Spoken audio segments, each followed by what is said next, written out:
साथियों नमस्कार। गीता के 15वें अध्याय में इस संसार को पीपल के एक उल्टे वृक्ष की भांति बताया है।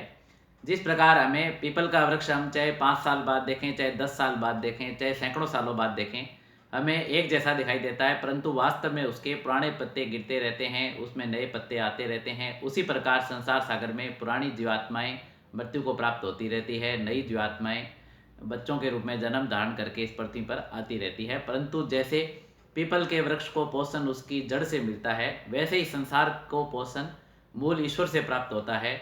हम सभी जीवात्माएं ईश्वर का प्रतिबिंब हैं। एकमात्र ईश्वर की जो सृष्टि है उसको आत्मा कहते हैं गीता के अनुसार। जो आत्मा है, ईश्वर है, ब्रह्म जिसको कहते हैं, वही इस सृष्टि के अंदर विभिन्न जीवात्माओं के रूप में अपनी लीला को कर रहा है। जैसे पीपल के पत्ते की जो जड़ है पीपल के वृक्ष की, उस मूल की वजह से ही पीपल का पूर्ण वृक्ष टिका हुआ है, उत्पन्न होता है। जैसे हम स्वप्न के अंदर अकेले ही पूरी सृष्टि की रचना कर लेते हैं, स्वप्न में हमारा पूरा परिवार हमें दिखाई देने लगता है, परंतु वास्तव में हम अकेले ही होते हैं। उसी प्रकार संसार में एकमात्र ईश्वर या ब्रह्म की स्थिति ही है, और वही उसी ब्रह्म ने, उसी ईश्वर ने अनेक जीवात्माओं के रूप में जो है, अनेक शरीरधारियों के रूप में, अनेक प्राणियों के रूप में शरीरों को धारण किया है। तो ये माया का जगत है, जैसा हमें दिखाई देता है वैसी वास्तविक स्थिति इसकी है नहीं। और जैसे स्वप्न के अंदर माया होती है, हम स्वप्न से उठ जाते हैं तो हमारा पूरा परिवार, जो अन्य लोग, मित्र, शत्रु आदि हमें स्वप्न में दिखाई दे रहे थे, लेकिन जैसे ही हम जागृत अवस्था प्राप्त होते हैं वैसे ही हमें वो दिखाई देने बंद हो जाते हैं।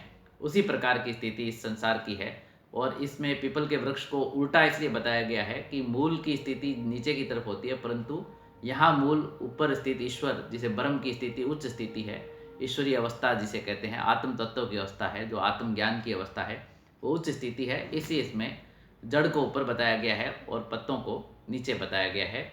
इसलिए संसार की तुलना गीता में पीपल के एक उल्टे वृक्ष से की गई है, जिसमें जड़ ऊपर और पत्ते नीचे की तरफ। अर्थात हम सभी जीवात्माएं जो है निम्न स्तर पे हैं और हमारी गति उच्च स्तर की ओर तरफ हो रही है।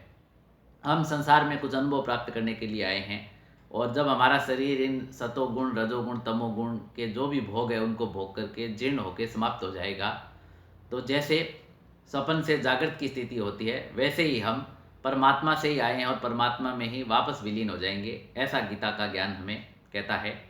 मेरे इस बारे में अन्य वीडियो भी है इस चैनल के ऊपर। मेरे एक अन्य वीडियो मैंने बताया है कि हम साक्षी भाव की साधना किस प्रकार करके मन की उच्च स्थिति को प्राप्त कर सकते हैं। तो यदि आप इस तत्व का अनुभव करना चाहें कि आप में भी ईश्वरीय अंश है, सभी आत्माओं में ईश्वरीय अंश है, तो आपको इसके लिए उस साक्षी भाव की साधना को करना पड़ेगा, जिसका लिंक मैं डिस्क्रिप्शन बॉक्स में उपलब्ध करा रहा हूँ। आप वहाँ से देख सकते हैं। नमस्कार।